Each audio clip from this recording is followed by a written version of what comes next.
jauh, ini dari Cilengsi nih. Ini dari Cilengsi. Pakai motor sama istrinya tuh anaknya. Dari Cilengsi. Kalau bukan pilihan Allah, nggak mungkin datang hadirin.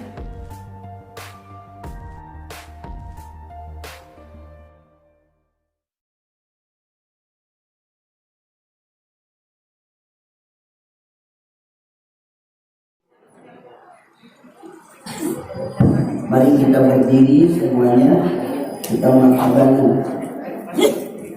Salawat badru alaina min saniyatin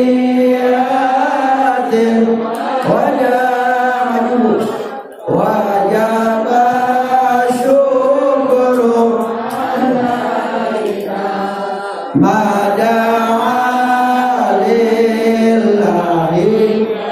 semuanya. Tolal badru alaina min saniyatil wajab syukru alaina ba'da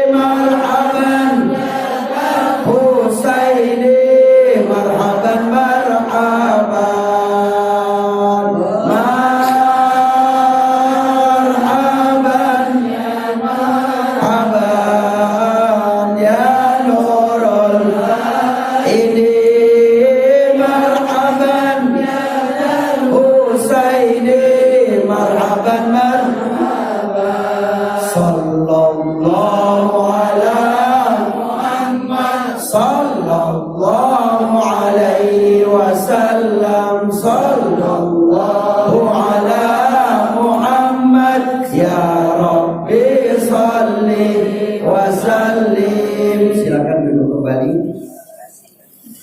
Jangan mundur. Sengaja dimaju malamnya dulu. Assalamualaikum warahmatullahi wabarakatuh. Alhamdulillahi rabbil alamin. Wassalatu wassalam ala sayyidil mursalin sayyidina wa maulana Muhammadin wa ala alihi wa sahbihi wa man tabi'ahum bi ihsan ila yaumiddin, amma ba'du. Yang sama-sama kita muliakan Ketua DKM Masjid Jami Nurul Amal, yaitu Al-Ustadz Al-Mukarram Bapak Haji Hariri. Kita doakan beliau panjang umur, sehat walafiat, selalu membimbing kita semuanya ke jalan yang diridhoi oleh Allah Subhanahu wa Ta'ala. Dan segenap Bapak RT, Bapak RW, dan segenap tokoh masyarakat yang ada, bapak-bapak, ibu-ibu, pemuda-pemudi, anak-anak semuanya, Habib doain pagi hari ini mudah-mudahan panjang umur, sehat walafiat, duitnya banyak, hutangnya lunas. Yang belum dapat jodoh, Allah kasih jodoh.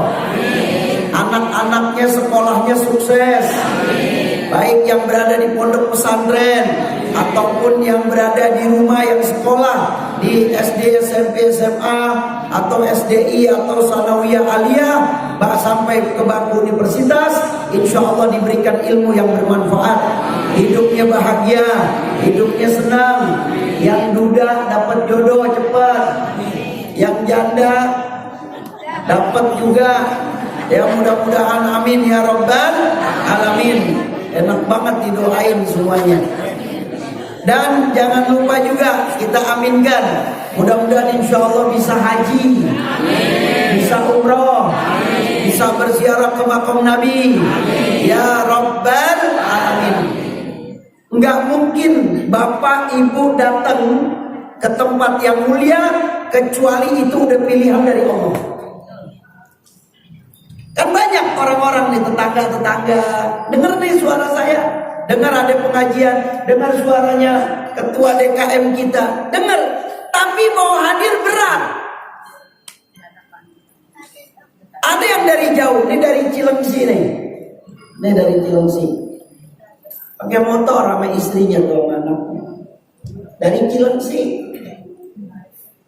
Kalau bukan pilihan Allah, nggak mungkin datang hadirin. Gajah di pelupuk mata, tak tampak.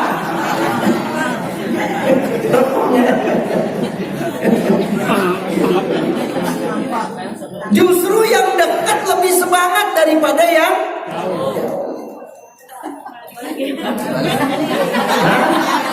ya jangan sengaja emang saya balik-balikin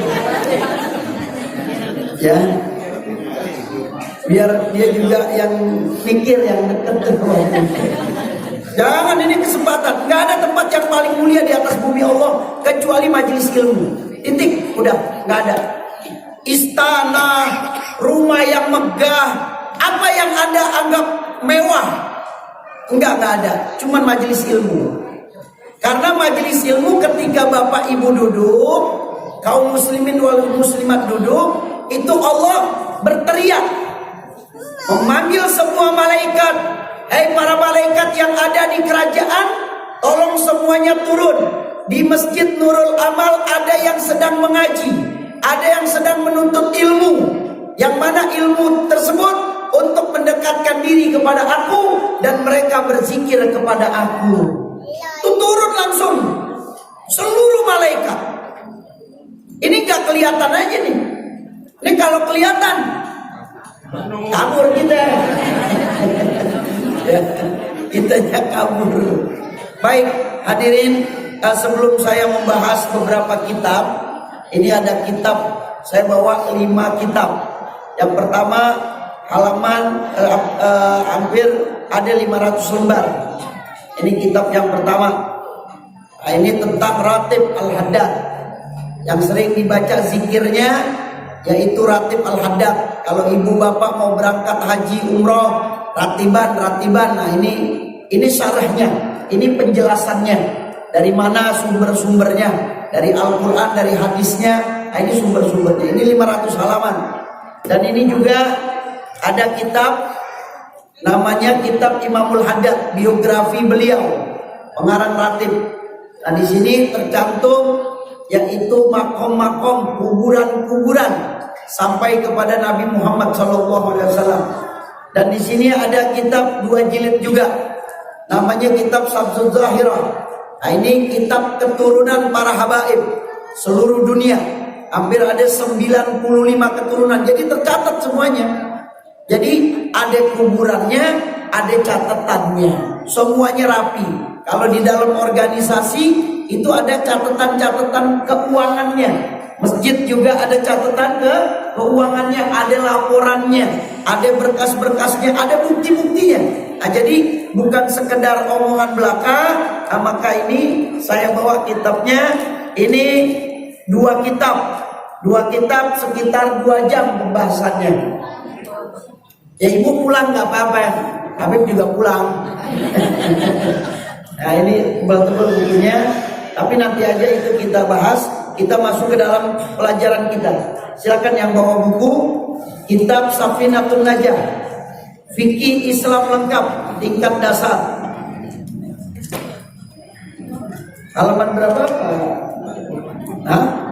48. Silakan dibuka 48.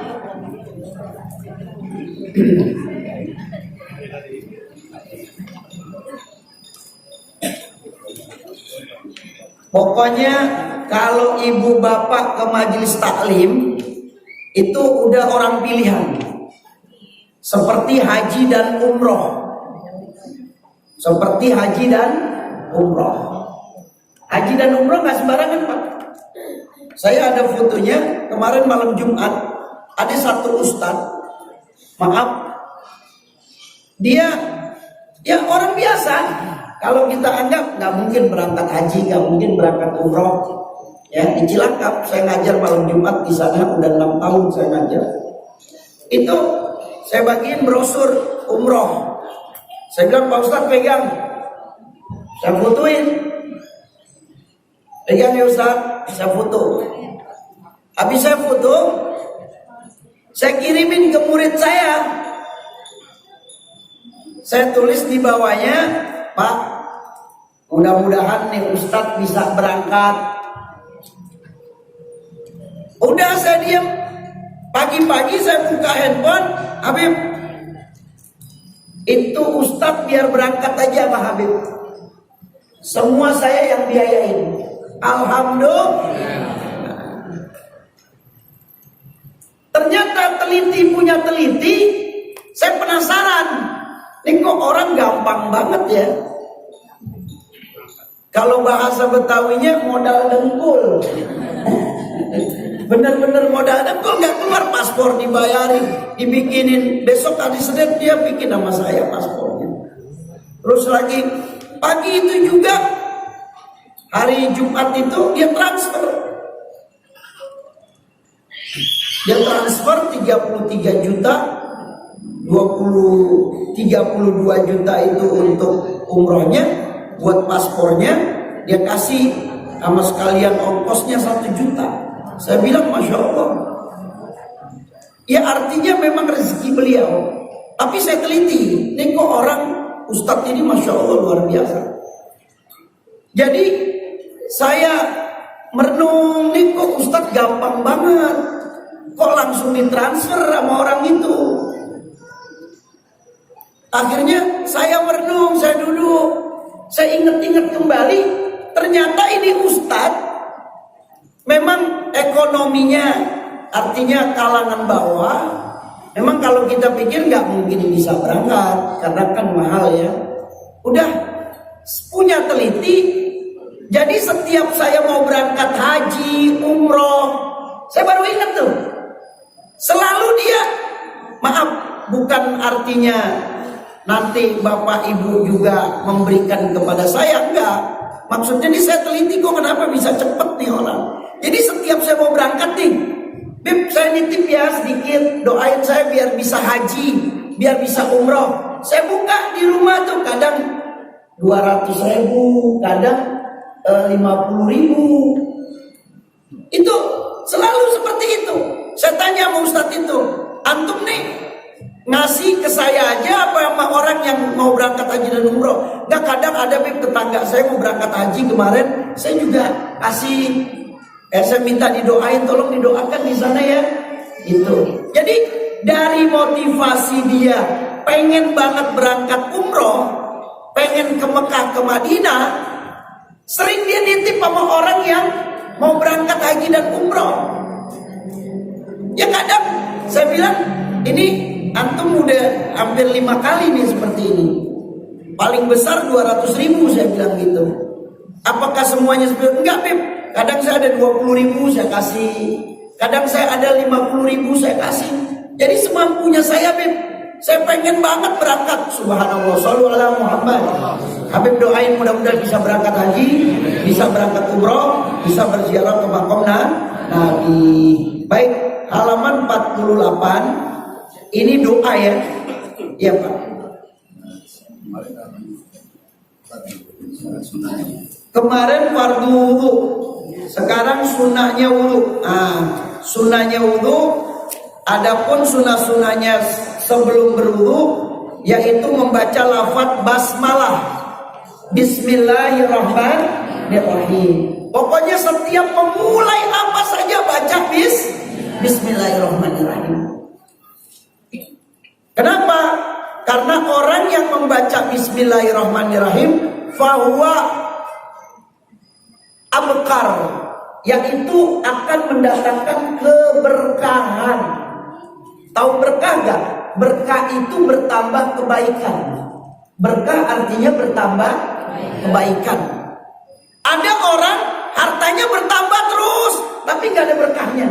Yang ada maksiat. Banyak hartanya, tapi bertambah keburukan. Yang berkah. Yang berkah itu Anda dapat sesuatu malah justru semakin baik. Anak kita SMA, anak kita ke universitas, ya Allah, tingkah lakunya semakin baik, semakin sopan, semakin sayang sama ayah dan ibunya. Itu tandanya berkah.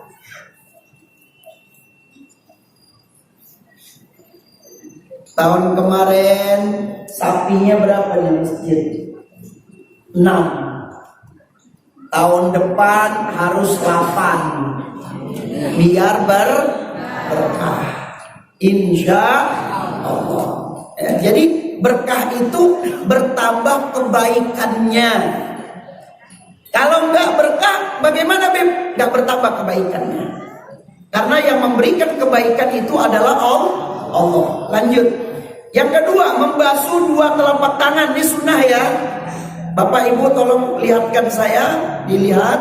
Nah ini pertama berwudu. Itu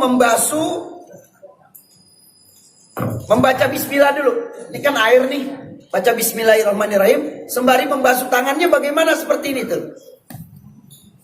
Dimasukkan ya. Jari-jarinya seperti ketika kita COVID ya. Cuci tangan itu. Nah itu seperti itu. Ya. Ini hukumnya sunnah. Yang ketiga berkumur-kumur. Berkumur-kumur artinya istinsyak. Ya. Itu berkumur-kumur, mohon maaf, ya tamat-mat. Ya tamat-mat itu artinya berkumur-kumur. Nah, bagaimana cara berkumur-kumur? Coba lihat, airnya taruh di sini. Buangnya kemana? Nah, kalau kanan kiri kosong silakan. Nah, tapi biasanya kita buangnya ke kanan. Ya. Itu mulutnya itu harus dipapak ya, dicakrak gitu ya. Jadi 3 kali hukumnya sunnah. Itu kumur-kumur. Terus yang keempat istinsyak, menghisap air ke hidung. Ini penting nih. Saya tanya dokter, dok, bagaimana agar badan kita sehat? Sebenarnya Islam udah mengajarkan, Bib. Ketika Habib baru bangun tidur subuh, itu kan Habib berwudu. Yang namanya muslim kan mau sholat subuh. Nah ini jangan sampai karena penyakit itu masuk melalui 2 lubang. Yang pertama mulut dan maka kita pakai masker.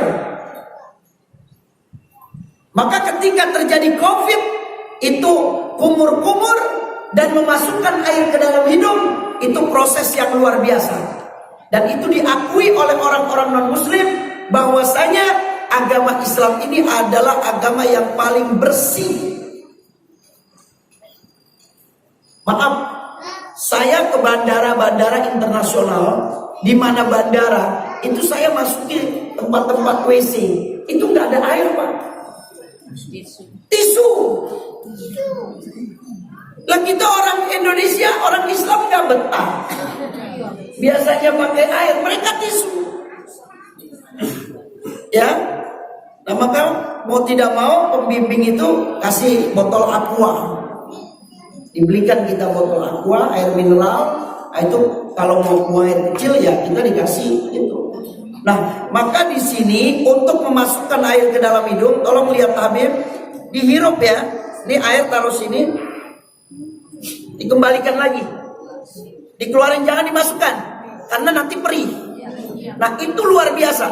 Saya tanya dokter, dia bilang itu Bib, kalau Habib masukin air ke dalam hidung dan Habib keluarkan lagi air itu, 100 penyakit keluar dari dalam tubuh Habib. Belum dicoba ya? Biasanya begini doang.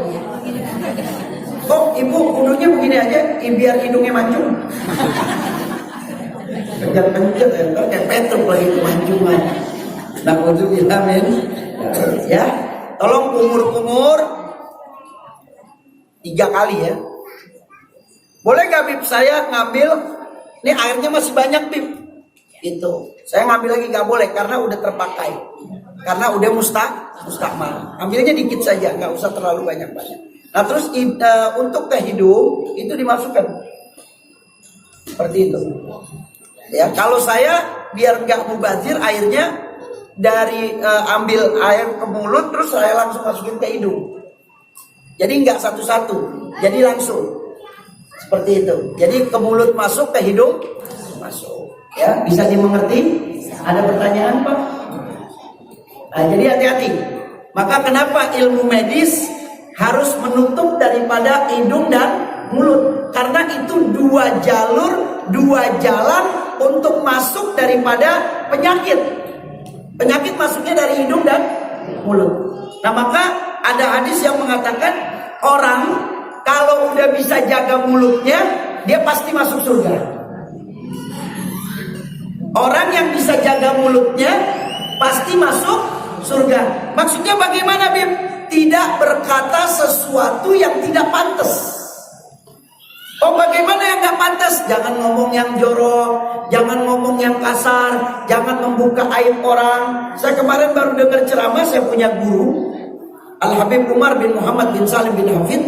Jadi orang yang buka aib saudaranya, saya buka aib Pak Haji Hariri ini, saya buka nih. Ya, saya ceritakan sama seseorang, itu nanti di akhirat saya masuk nerakanya paling awal, paling pertama. Jadi orang yang buka aib-aib saudaranya itu dikumpulin dulu sama malaikat, mereka dijebloskan pertama kali ke dalam neraka. Yang kedua, orang yang dia membuka aib saudaranya, dia bertobat, astagfirullahaladzim, ya Allah, maafkan saya ya Allah. Saya datang ke Pak Haji Hariri, saya bilang, Pak, maafin saya Pak ya, kalau ada salah, iya. Saya udah bertobat, dan Bapak Haji Hariri sudah memaafkan saya. Saya masuk ke dalam surga paling belakangan. Paling belakang. Terakhir. Hati-hati, jaga lisan kita. Ini lisan yang membuat kita bahagia. Saya bisa menilai seseorang kalau udah dia berbicara. Kalau dia sudah berbicara baru kita bisa melihat kepribadiannya. Tapi kalau belum berbicara kita nggak bisa. Nah maka tolong jaga lisan. Secantik apapun, seganteng apapun, setinggi apapun jabatan Anda, kalau tidak bisa menjaga lisan, maka Anda menjadi orang yang tidak baik. Ya insya Allah bisa jaga lisan, bisa gak? Insya apaan kumpul keluarga ngomongin orang aja. Kita niatnya bagus kumpul keluarga, ya biar silaturahmi. Tapi yang dibicarain orang, keluarga. Na'udzubillah min. Tuh dia kaya tuh melihara jin dia. Gak boleh lihat orang kaya dibilang melihara jin, ya melihara ini dan sebagainya, tuyul. Na'udzubillah min. Hati-hati, jangan. Apalagi maaf banget orang yang udah umur 40 tahun, tolong jaga mulutnya. Biasanya nggak ada remnya nih mulut nih. Ya, semaunya aja, apalagi kalau di rumah ngobrol sama suami. Itu tuh, dia emang begitu orangnya. Nggak ada remnya. Suaminya juga ngikutin aja. Nggak bilang tuh, mah nggak boleh begitu, dosa. Jangan. Siapa yang membuka aib saudaranya, walaupun itu benar, maka Anda sama saja berzina dengan ibu Anda sebanyak 30 kali. Itu sekali aib. Bagaimana aibnya 2 kali? Bagaimana aibnya 3 kali? Ya Allah, astagfirullahaladzim. Hati-hati, 30 kali. Contoh, na'udzubillah min dzalik. Saya buka aib saudara saya. Saya ceritain sama istri saya. Itu saya lagi berzina sama ibu saya sebanyak 30 kali.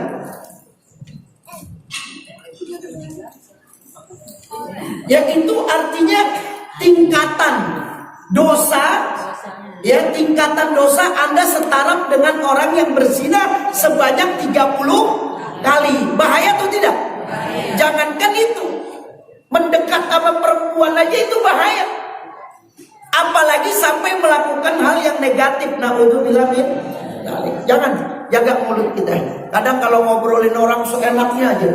Apalagi ya kita buka aib orang di media sosial. Jangan. Itu yang baca jutaan orang seluruh dunia. Umpetin aib orang walaupun itu benar. Kenapa? Karena kita menjaga kondisi kita. Apa kata Nabi? Siapa yang buka aib saudaranya, maka Allah akan buka aibnya 10 kali lipat. Jangan. Apalagi kalau ada orang meninggal, ya dia nih orangnya gini. Apa kata Nabi? Siapa yang membuka aib yang orang yang sudah meninggal dunia, maka Allah akan buka aibnya nanti ketika dia meninggal dunia. Jangan sampai. Mudah-mudahan Allah memberikan kepada kita ditutupi aib-aib kita, aib ayah dan ibu kita, aib suami dan istri kita, aib anak-anak kita, aib guru-guru kita, aib murid-murid kita, aib daripada mertua kita. Amin ya rabbal alamin. Ada pertanyaan nggak tentang baca bismillah, membasuh kedua telapak tangan, berkumur-kumur, dan juga menghirup atau menghisap daripada air ke dalam hidung? Ada pertanyaan? Ya. Ini Ustaz, masalah yang tisu tadi itu. Misalnya kalau kan kata Ustaz kasih air. Kalau misalnya tisu basah bisa Ustaz? Jadi maksudnya begini, bukan tisu dikasih air. Jadi maksudnya itu pembimbing memberikan aqua. Jadi kalau kita buang air kecil kita pakai aqua, pakai air. Pakai air mineral. Bukan tisu. Jadi kalaupun tisunya nggak boleh basah, nggak boleh. Iya, karena ditakutkan nanti tisunya basah kita kantongin. Ya. Modalnya ada tisu basah. Gitu. Nah, ada tisu basah. Kalau tisu basah itu menjadi lengket. Saya sudah praktikkan pakai tisu basah, malah justru bukan mendatangkan bersih. Ya kita kan pengen bersih wangi, tapi malah lengket. Justru yang bagus tisu yang kering. Iya, tisu yang kering, jangan basah. Jadi pakai satu langsung kita buang. Ya, bisa bersuci dengan tisu. Buang air besar atau buang air kecil boleh, nggak apa-apa. Yang penting Anda pastikan sudah tidak ada najisnya. Ya tapi kalau kita kan orang Islam nggak bisa begitu, karena terbiasanya pakai air. Ya, ini pakai tisu, ya darurat. Nah kita harus bisa memposisikan diri kita. Silakan. Ada Bu, nanya Bu belakang. Bapak-bapak, kalau tidak ada kita lanjutkan. Adapun sunnah-sunnah dalam wudhu yaitu ya mengusap sebagian kepala. Itu hukumnya sunnah, bukan wajib, bukan rukun. Ya. Terus lagi mengusap sebagian telinga. Ya. Terus lagi mendahulukan anggota yang kanan. Itu hukumnya sunnah. Tertib artinya urut, maksudnya mendahulukan mana yang harus didahulukan. Yang kelima, membasuh dengan mengulang sampai tiga kali. Sekali boleh deh, boleh, cukup sekali. Tapi kalau kita belum sempurna, belum merasa sempurna, ya tolonglah agar terjaga biar wudhunya sah sebanyak tiga kali. Yang keenam, berdoa setelah wudhu sebagaimana doa berikut. Ikuti Habib. Bismillahirrahmanirrahim. Asyhadu an la ilaha illallah wahdahu la syarikalah wa asyhadu anna Muhammadan abduhu wa rasuluh. Allahumma ja'alni minat tawabin wa ja'alni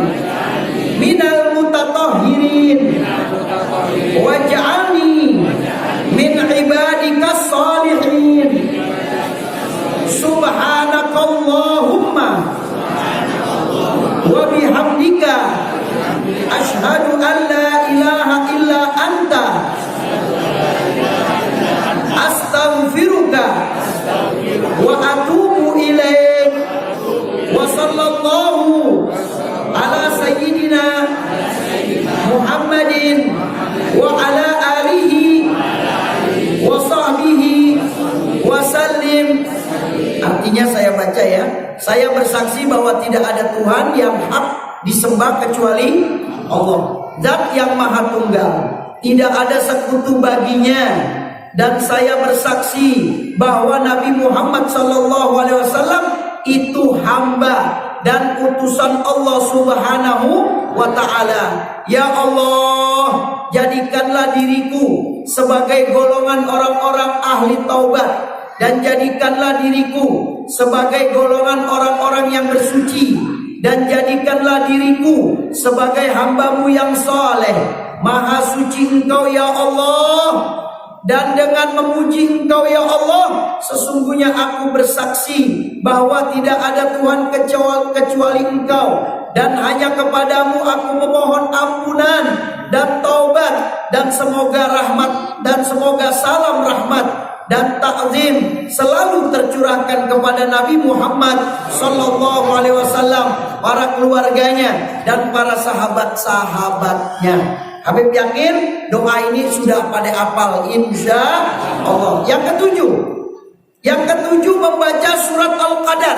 Bismillahirrahmanirrahim. Inna anzalnahu, bareng-bareng. Bismillahirrahmanirrahim. Inna anzalnahu fi lailatul qadar. Wa ma adraka ma lailatul qadri khairum min alfi syahr. Tanazzalul malaikatu warruhu fiha bi'izni rabbihim min kulli amr.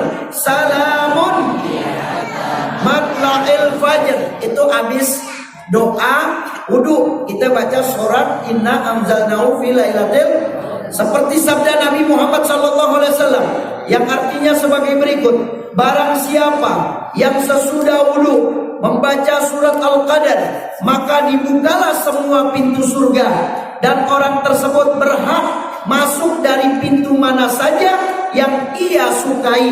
Hadis riwayat Muslim. Abang mau tanya, dilakukan apa enggak nih? Belum kan? Doanya udah.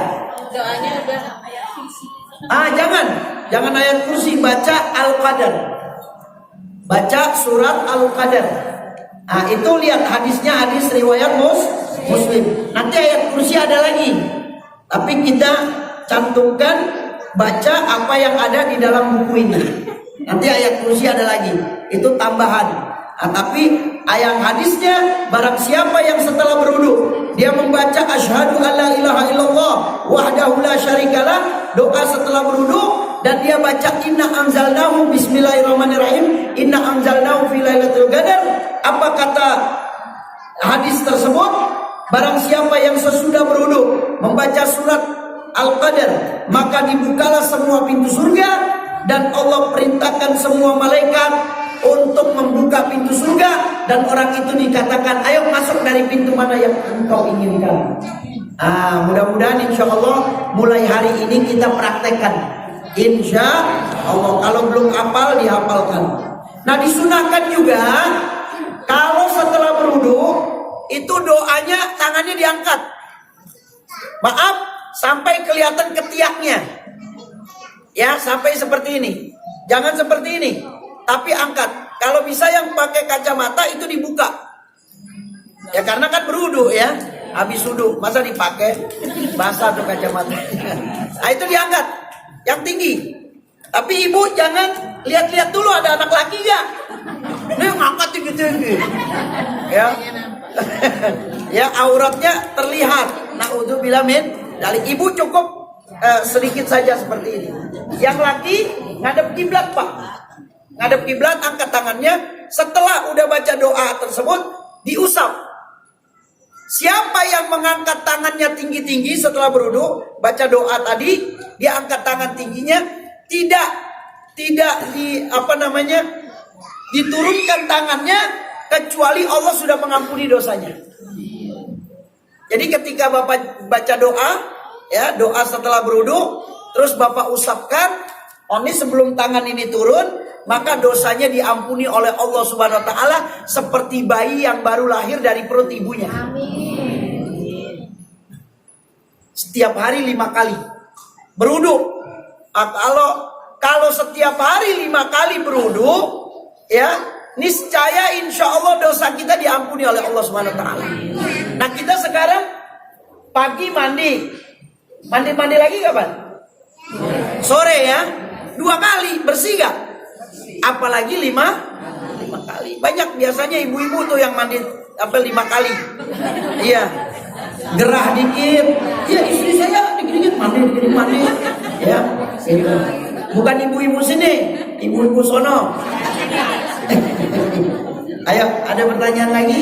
Ibu, kalau ayat kursi tambahan aja. Ya, tambahan. Boleh nggak apa-apa. Ya, boleh nggak apa-apa. Yang penting sholatnya jangan terlambat. Nih, udah waktunya dikit lagi, 8 menit lagi. Wah, doanya panjang, kata Habib angkat tangan. Baca inna anzalnahu. Enggak usah, dikit lagi waktunya habis. Apalagi mau sholat berjamaah. Ya, lama banget. Ini imam udah Allahu Akbar, udah ruku, udah mau sujud, masih baca aja. Udah baca inna anzalnahu, baca lagi ayat kursi. Ya, jadi lihat suasana, lihat keadaan.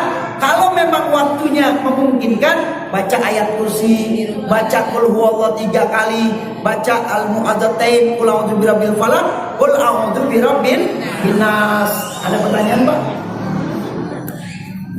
Bu, mau nanya apa, Bu? Min sampai min ibadika solihin ini selalu sampai sini berarti. Min ibadika solihin. Saya selalu sampai di situ. Enggak apa-apa. Hari ini Ibu tambahin. Subhanakallahumma wa bihamdika asyhadu an la ilaha illa anta. Ini adalah penutup taklim.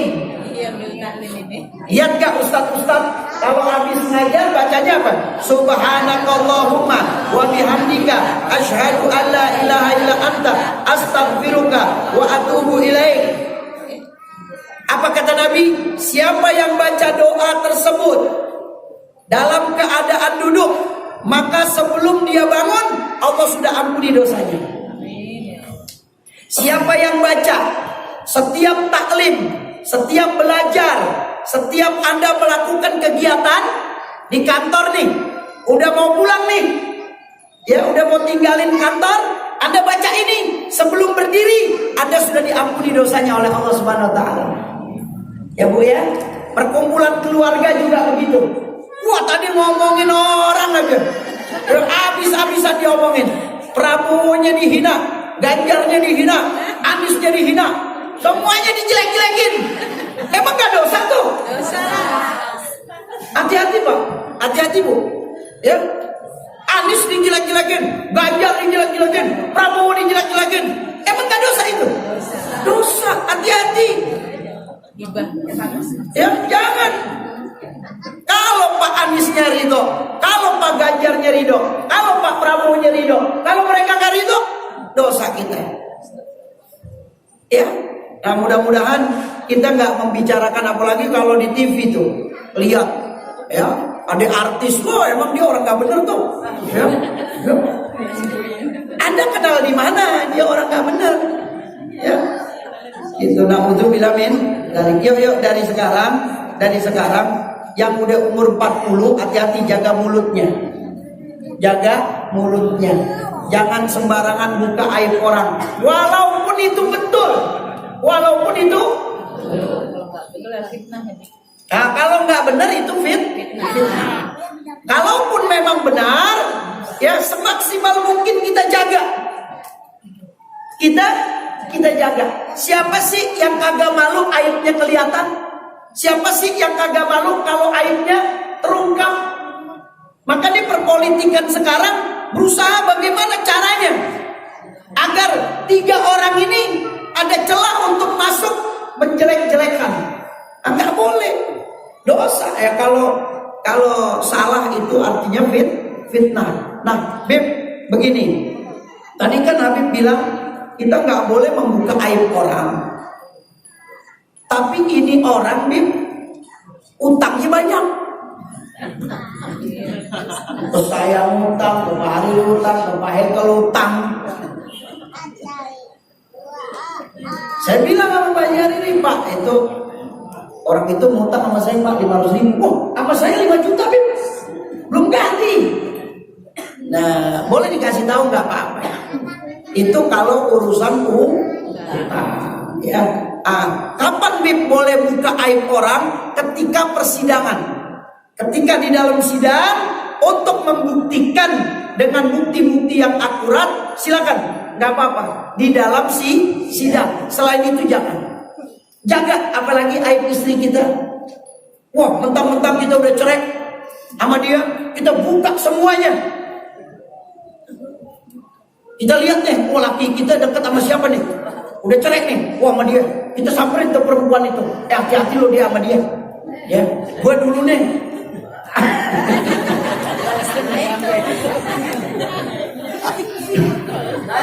Dosa itu. Ya udah, kalau udah cerai ya udah. Itu memang takdir dari Allah. Tapi jangan jelek-jelekin orang, nggak boleh. Ya mudah-mudahan Allah jaga ya. Jadi habis berudu, angkat tangan yang tinggi, baca tuh asyhadu alla ilaha illallah wahdahu la syarikalah. Angkat yang tinggi. Ibu kalau di rumah nggak apa-apa. Kalau nggak ada orang, angkat yang tinggi, Bu. Tapi kalau di masjid ibu berudu ya, takut nanti ada orang itu. Tapi kalau kalangan ibu-ibu aja nggak jadi masalah. Tapi takutnya kan ada CCTV ya. Ya namanya manusia kan, di tempat-tempat sekarang semuanya serba CCTV. Ya, nah itu angkat rendah saja. Tapi kalau di rumah angkat tinggi. Beb, depan suami boleh gak angkat tinggi? Bebas. Kalau depan suami bebas. Ya, mau gaya katak, terserah deh. Ya, suami kan halal. Ya, suami pakai ditanyain. Tanya kalau suami. Ya, yang ditanya tuh orang. Angkat tangan tinggi, baca doa ini. Setelah itu diturunkan tangannya, habis itu baca inna anzalnahu, pakai bismillah ya. Nah itu subhanallah. Nah maka hadis ini hadis sahih, hadis riwayat Muslim. Kalau kamu baca inna anzalna setelah kamu berudu, maka Allah akan perintahkan malaikat suruh masuk dia dari pintu yang mana saja ke dalam surga. Alhamdulillah. Yuk kita lanjutkan. 5 menit lagi, saya sampai jam 10. Nanti 5 menit saya terangkan ini. 5 menit lagi. Arti niat dan tertib. An-niyat qasdu syai' muqtarinan bi fi'lihi wa mahalluha al-qalbu wa talaffuz biha sunnah wa waqtuha inda ghusli awwali juz'in min al-wajhi wa tertib alla yuqaddim udwan ala udwin. Artinya niat itu artinya menyengaja, muqtarinan bi fi'lihi, untuk melakukan sesuatu bersamaan. Ini arti niat ya. Jadi niat itu Anda mau berudu baru nih, Anda mau sholat baru ya. Jangan Anda mau berudu di masjid, niatnya di rumah. Nawaitul wudu li rafil hadasil asghar lillahi ta'ala. Ke masjid wudu, Pak nggak baca niat, saya udah niatnya di rumah. Nggak sah. Tidak sah. Jadi niat itu muqtarinan bi fi'lihi. Ketika Anda mau berudu baru niat. Ketika Anda mau sholat baru, kecuali puasa. Kalau puasa niatnya dari habis maghrib sampai sebelum azan subuh. Itu puasa. Padahal kita puasanya habis subuh. Tapi kok niatnya mulai maghrib? Kecuali puasa, yang lain nggak boleh. Ya, yang lain tidak boleh. Selanjutnya, saya lanjutkan dulu ya nanti pertanyaannya. Bersamaan dengan awal melakukan sesuatu tersebut. Wa talaffuz biha sunnah. Niat itu adanya di hati. Disebutkan pakai lisan itu hukumnya sunnah. Usolli fardhu maghribi. Itu kita sebutkan itu sunnah, wajibnya dalam hati. Allahu Akbar. Sebelahnya habis sholat nanya, tadi nggak baca niat, saya dalam hati. Oh ya udah, karena niat itu adanya di dalam hati. Tapi kita pengen dapat pahala dua-duanya, wajibnya dapat, sunnahnya dapat. Kalau peribahasa apa? Berenang Menyelam air. apa Bu? Menyelam sambil minum kembung.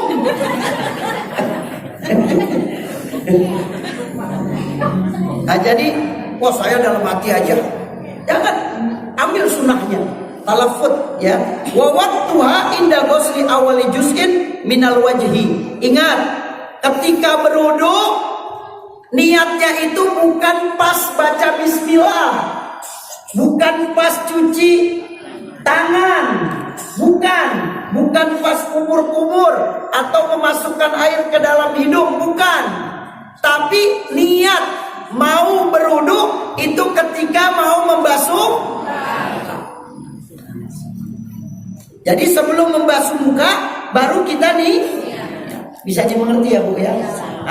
Mungkin selama ini bismillahirrahmanirrahim nawaitul wudu lirabbil hadasil asghar lillahi ta'ala ya. Cuci tangan, masukkan air ke dalam hidung, mulut dan sebagainya ya, terus baru basuh muka. Itu letak niatnya salah. Tapi sah gak wudunya? Sah. Tapi letak niatnya salah. Niatnya itu dibaca sebelum kita membasuh muka. Selanjutnya wa awal wa tertib. Ini harus tertib. Alla yuqaddima udun ala udwin. Ya, jadi buka halaman 50. Dan waktu niat wudu adalah pada saat mulai awal membasuh dari wajah. Itu mulai niatnya di situ. Bukan pas mau berwudu, pas menyentuh air, bukan. Dan yang dimaksud tertib adalah mendahulukan salah satu anggota tubuh atas anggota tubuh yang lainnya. Penjelasan, tolong dilihat penjelasannya. Niat adalah menyengaja untuk melakukan suatu perkara bersamaan dengan suatu pekerjaan tersebut. Adapun niat yang tidak dilakukan bersamaan dengan suatu pekerjaan yang dilakukan tadi, maka hal tersebut namanya azmun. Ya, sedangkan tempatnya niat adalah di hati. Dan sunnah hukumnya melafadzkan niat. Dan itu untuk membantu agar pekerjaan tersebut sampai di hati. Adapun waktunya niat ialah bersamaan dengan awal membasuh sebagian wajah. Dan yang dinamakan tertib yaitu mendahulukan atau mengusap anggota yang harus dibasuh atau diusap terlebih dahulu. Tidak simpang siur tetapi berurutan. Ya, baca bismillah, cuci tangan, ya, terus lagi kumur-kumur, memasukkan air ke dalam hidung, niat, membasuh muka, itu berurutan. Ini kagak, cuci kaki dulu. Kaki dulu, ya. Kata temennya, kok gak berurutan? Udah, yang penting basah. Yang penting basah. Itu gak bisa seperti itu. Wallahu a'lam bishawab. Sampai situ saja. Terima kasih banyak. Insya Allah ada pertanyaan tentang fikih yang kita pelajari. Ibu, Bapak, silakan. Yang mau bertanya, Bapak mau nanya. Nanya apa? Nih, Bapak mau nanya enggak? Ibu ada pertanyaan? Kalau tidak ada, ini saya yang lagi rame sekarang masalah nasab keturunan Rasulullah SAW. Saya bawa buku ini adalah makom. Karena Nabi SAW, saya harus menjelaskan. Karena jangan sampai saya punya murid, mereka tidak memahami, hanya menerima dari media sosial. Ini bisa berbahaya. Karena bukan yang dari media sosial itu semuanya harus diterima. Kadang kan kita nerima berita kan main terima aja. Nggak bertanya, nggak tabayun, ya, nggak melihat dari mana buku-bukunya. Nah ini semua saya bawa buku tersebut karena biar tidak simpang siur. Jadi kata Nabi Muhammad SAW, kullu nasabin wa hasabin yanqati yaumil qiyamah ila nasabi wa hasabi. Nanti akhir zaman, ini kita udah akhir zaman, semua keturunan putus, nggak ada yang nyambung. Kecuali keturunan aku. Keturunan aku itu gak bakal putus. Dan kuburannya akan ada. Dan bukti-buktinya, dan maka Habib bawa bukunya nih. Ada kuburannya, ada alamatnya, ada tanggalan kuburannya, siapa yang masuk ke dalam kubur, siapa yang menggali kuburannya. Jadi ada itu semuanya. Tersambung. dan akan dijaga. Nah, keturunan ini bukan untuk sombong-sombongan. Keturunan ini udah takdir dari Allah. Nggak boleh untuk sombong-sombongan. Yang bukan keturunan Nabi, tapi dia lebih bertakwa, dia lebih beriman, dia lebih mulia daripada orang yang keturunan Nabi yang dia tidak melaksanakan perintah Allah. Nah, jadi bukan untuk sombong-sombongan, bukan untuk wah saya ini keturunan Nabi, saya keturunan raja ini, saya keturunan wali songo, bukan untuk disombong-sombongkan. Bahkan di dalam Al-Quran Nabi mengancam, siapa yang berketurunan aku dan dia melakukan kesalahan, maka dosanya 2 kali lipat. Nah, jadi hati-hati nih. Ya. Jadi bukan kita bangga menjadi keturunan Nabi, bukan kita bangga menjadi keturunan Rasulullah untuk bangga-banggaan, tidak. Malah justru ketika kamu tidak melaksanakan perintah Allah, apa kata Nabi? Apa Allah Subhanahu wa taala berfirman di dalam Al-Qur'an? Dosa kamu 2 kali lipat. Nah, jadi nggak sembarangan. Ya, maka saya bawa buku ini karena banyak di media sosial pertentangan tentang nasab. Nah, ini juga ada buku membicarakan tentang nasab. Ya, siapa-siapa saja yang berketurunan Nabi Muhammad SAW. Jadi nggak bisa mengaku-ngaku. Dan kita juga di sini ada kantor, ya, kantor Naqobah Ashraf atau Robito Alawiyin yang mengurus tentang keturunan silsilah. Jadi misalnya contoh, saya Hamid bin Zaid bin Muqsim bin Salim bin Muhammad bin Hussein bin Muqsin bin Ali bin Umar bin Abdurrahman, terus sampai kepada Nabi Muhammad SAW, itu ada bukunya, ada catatannya, ada bukti konkret, ada kuburan-kuburannya. Seperti saya, abah saya masih ada, kakek saya kuburannya itu di Lemah Habang di Cikarang, ada kuburannya. Terus kakek saya yang kedua kuburannya di Tebet. Kakek saya yang ketiga itu di Pekalongan. Kakek saya yang keempat kuburannya saya udah berziarah, ya, itu di Yaman. Tersusun rapi sampai kepada kanjeng Nabi besar Muhammad SAW. Itu keturunan Nabi dijaga oleh Allah. Jadi gak bakal bisa hilang. Siapapun yang menfitnahnya, siapapun yang mengatakannya bahwasanya keturunan Nabi itu udah gak ada. Nah, ini ada catatan buku-bukunya. Jadi kita kalau mau ngomong itu biar ada data, biar ada fakta. Jadi bukan fitnah. Nah, sekarang begini. Contoh, Bapak Hekal, ya. Pak Hekal ini punya ayah. Saya bilang nih, Hekal, coba Anda tes DNA Anda. Kayaknya Anda ini bukan keturunan Bapak ini nih. Itu kayaknya bukan Bapak Anda. Coba tes DNA dulu. Kira-kira Pak Hekal marah gak? Marah gak? Marah. Enak-enakan Habib suruh ngetes saya DNA. Itu ayah saya. Dari kecil saya kenal ayah saya. Untuk apa saya ngetes DNA? Gak penting itu semuanya hadirin. Cukup Pak Haji Hariri tahu ayahnya, Bapak RW tahu ayahnya, udah selesai. Gak perlu dites DNA.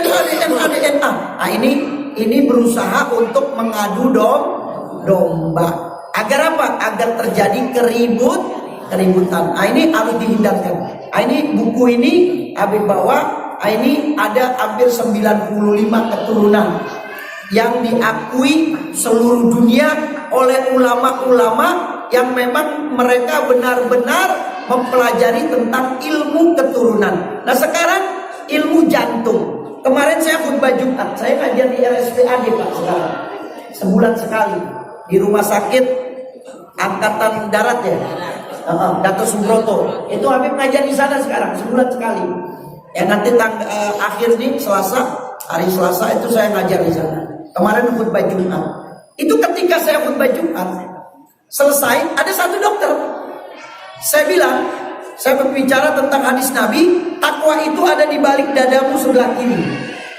Saya pegang seperti ini. Ya. Maksudnya di sini memberikan isyarat bahwasanya di sini ada hati. Ada hati di balik dada kita, di sini ada hati. Setelah saya turun, ada dokter ahli jantung.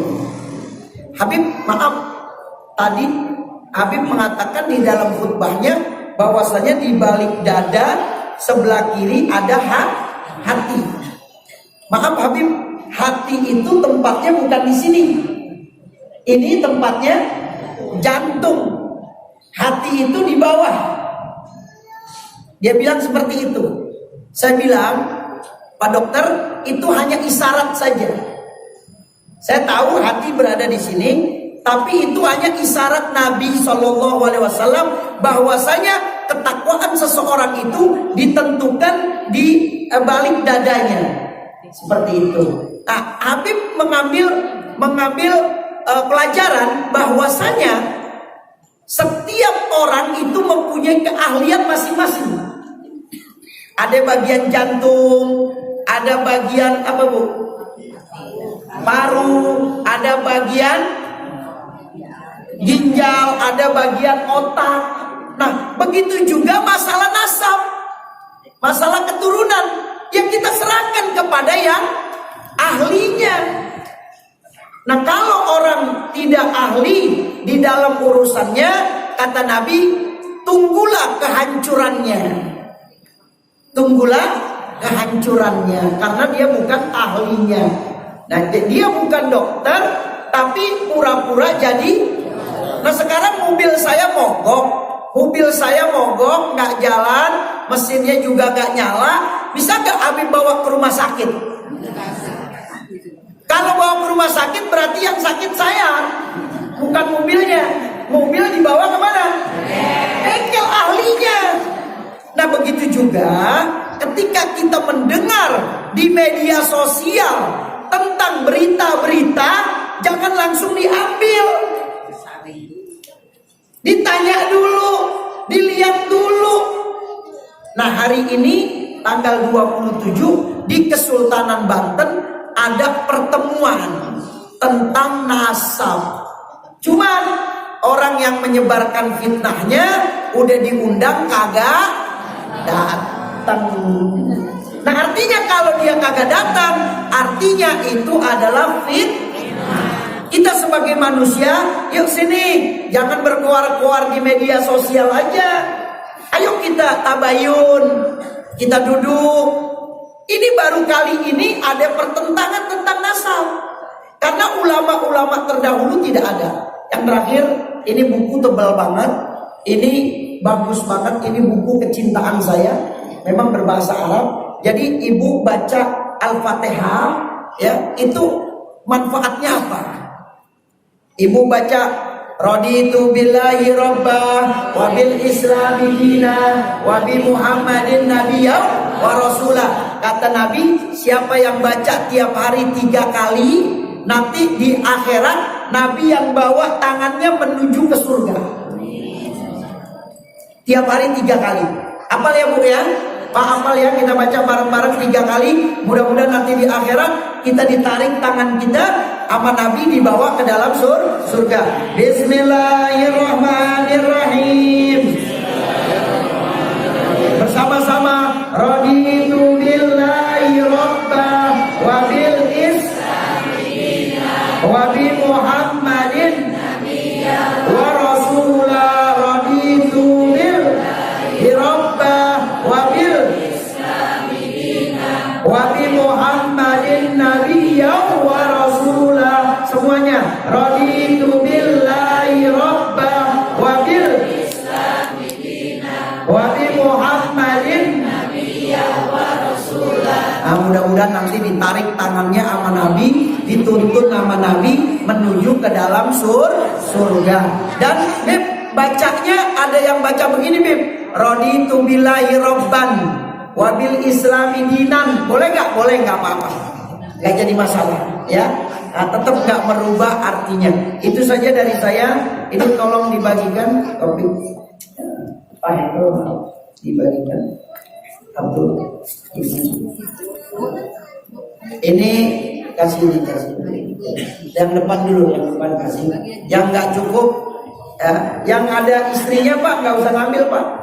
Yang udah ada istrinya aja yang ngambil.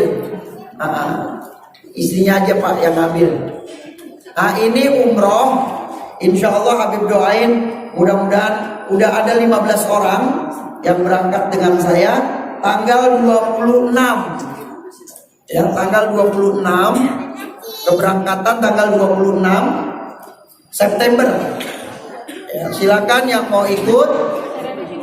Jadi ini 32 juta. Itu tidak termasuk paspor ya, paspor sendiri. Ya, paspor sendiri. Ya, yang lainnya kita tanggung insya Allah. Insya Allah. Itu saja dari saya. Nanti dibaca lagi di rumah.